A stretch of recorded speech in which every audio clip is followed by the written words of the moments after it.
तारीख बताती है कि हर एक दो हम जिंदा थे, जिंदा हैं, जिंदा रहेंगे और हक की बात करने वाले हमेशा जिंदा कहलाते हैं। क्योंकि भगत सिंह ने युवाओं के लिए कहा है, भगत सिंह ने अपने विचारों में लिखा है कि जंग हमेशा अपने कंधों पे लड़ी जाती है, जंग हमेशा अपने दम पे जीती जाती है, दूसरों के कंधों पे जनाजे उठाए जाते हैं। तो जो वास्ते साहब घर पे बैठ के किसी भी तरीके से नहीं आ पा रहे हैं, उनसे मैं यही कहना चाहूँगा कि आप इस आंदोलन में जुड़िए, इस आंदोलन में आइए, इस आंदोलन को मजबूत कीजिए। किसी भी तरीके से आप इस आंदोलन से जुड़ते हैं, इस आंदोलन को आगे लेके जाते हैं, और आपको अगर ये लगता है कि राजस्थान की सरकार हमें कुछ देना चाहती है, तो आपको ये सोचना चाहिए कि राजस्थान की सरकार के मुख्यमंत्री बार बार में एक ही मैसेज आके दे रहे हैं कि जब भी वो मीडिया में आते हैं कि मैं इनको कुछ ऐसा भविष्य के लिए ऐसा कुछ करना चाहता हूं कि उनके भविष्य को सफल कर सकें, उनको 6 महीने बाद नौकरी नहीं छोड़नी पड़े। तो ऐसा करने के लिए जिनका संघर्ष बड़ा होता है उनकी सफलता भी बड़ी होती है। तो बड़ा संघर्ष अपने को करना पड़ेगा, सफलता जरूर अपनी बड़ी होगी।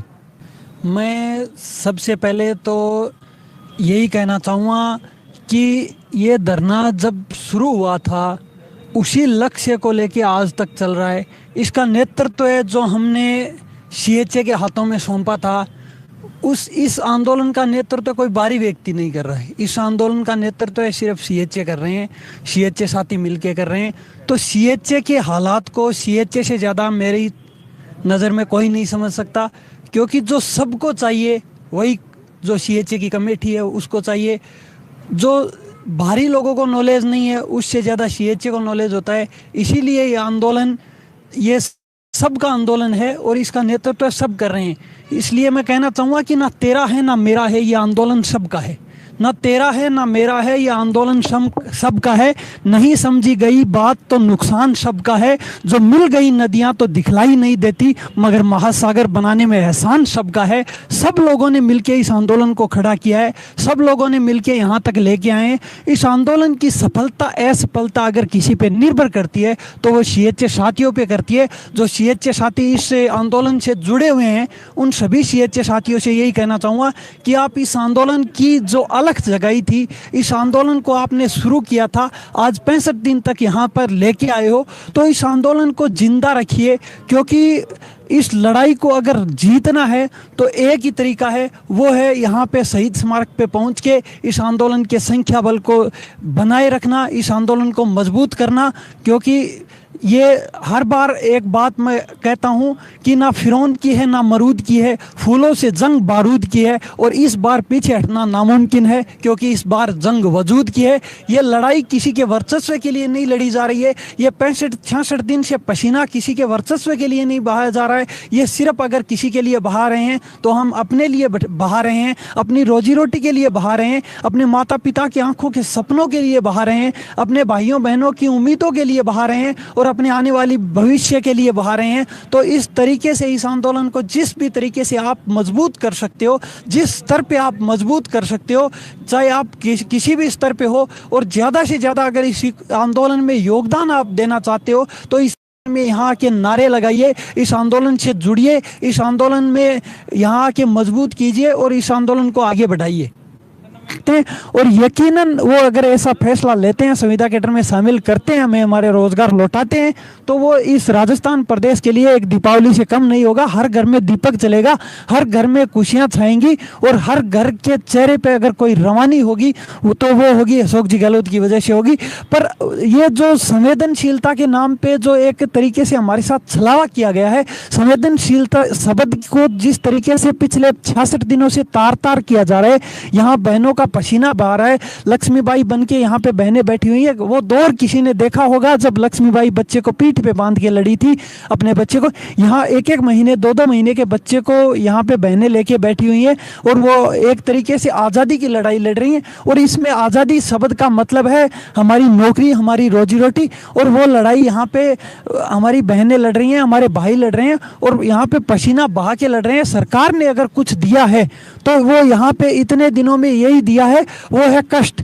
और कष्ट इस तरीके से दिया है कि पहले हमें मतलब हम धूप में तो बैठे ही थे, हम यहाँ पे थोड़ा माइक की व्यवस्था की थी तो वो लाइट काट के कष्ट दिया है, कभी कभी बीच बीच में पानी बंद करके कष्ट दिया है। तो सरकार की तरफ से अगर कुछ मिला है तो वो अभी तक हमारे को दुख ही मिला है, हमें कुछ ऐसी चीज नहीं मिली जिसकी वजह से हम सरकार का गुणगान करें। जबकि हमने अशोक जी गहलोत के जन्मदिन पे हेल्पलाइन नंबर जारी किया था जो आज तक चल रहा है, और लोगों को जब भी ब्लड की आवश्यकता होती है, जयपुर के किसी भी हॉस्पिटल में ब्लड की आवश्यकता होती है, ब्लड कैंसर के पेशेंट भी आए, और एसएमएस हॉस्पिटल में तो एक व्यक्ति को लगभग 8 यूनिट ब्लड की आवश्यकता थी, जला हुआ पेशेंट था। आपको भी पता है जले हुए पेशेंट को ब्लड की आवश्यकता ज़्यादा होती है, तो 8 यूनिट ब्लड भी हमने यहाँ से उपलब्ध करवाया। तो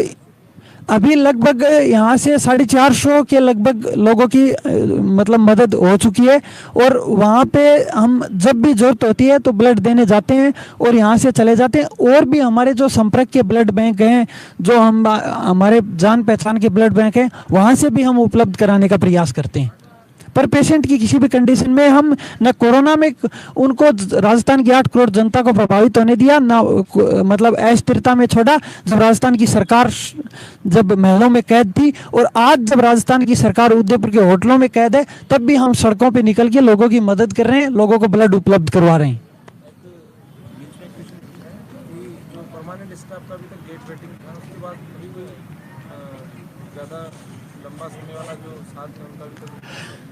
देखिए, जहाँ तक बात परमानेंट स्टाफ की है तो मैं यही कहूँगा कि जो पूछ रहे हैं वो सीएचए साथी पूछ रहे हैं, और यहाँ पे परमानेंट स्टाफ ने सहयोग करने का प्रयास किया है, पर जब हम यहाँ पे मजबूती नहीं दिखाएंगे इस शहीद स्मारक से, सीएचए जब तक एक जाजम पे आके नहीं बैठेंगे तब तक ये मतलब परमानेंट स्टाफ को हम ब्लेम नहीं कर सकते किसी भी तरीके से, क्योंकि यहाँ पे जब ये पंडाल भरा हुआ होगा तब एक्शन सभी को लेना पड़ेगा, और एक्शन लेके वो हमारे पक्ष में भी आएंगे। पर उससे पहले हमें सीएचए साथियों को यहाँ पे जुटना पड़ेगा और इस आंदोलन को और मजबूत स्तर पे ले जाना पड़ेगा। और आगे की रणनीति का जहाँ तक सवाल है, तो आगे हम अगर हमारे पक्ष में 10 से 12 तारीख तक फैसला नहीं आता है, जब तक उसके बाद हम तहसील स्तर पे जाके विधायकों का विरोध करेंगे, कांग्रेस के जो भी नेता हैं उनका विरोध करेंगे, प्रभारी मंत्रियों का विरोध करेंगे, और जिस तरीके जहां भी कांग्रेस के नेता जाएंगे उनका हम विरोध करने के लिए तैयार खड़े मिलेंगे। क्योंकि आने वाले टाइम में मानसून सत्र आ रहा है, और मानसून सत्र में हम ये चाहते हैं कि ज़्यादा से ज़्यादा विधायक, चाहे वो सरकार के हों या विपक्ष के हों, तो वो विधायक राजस्थान की विधानसभा में वो गूंजे और बाहर हमारी आवाज़ गूंजेगी। तो उस गूंज में से कोई निकलेगा तो वो एक सीएचए के लिए संविदा कैडर निकलेगा, यही हमारी उम्मीद है। और यही कहूँगा कि जो भी सीएचए साथी देख रहे हैं, मैं आवाज़ दे रहा हूँ आपको बड़े ही नाज के साथ, आप भी शहीद स्मारक पहुँचकर आवाज़ मिला दो मेरी आवाज़ के साथ।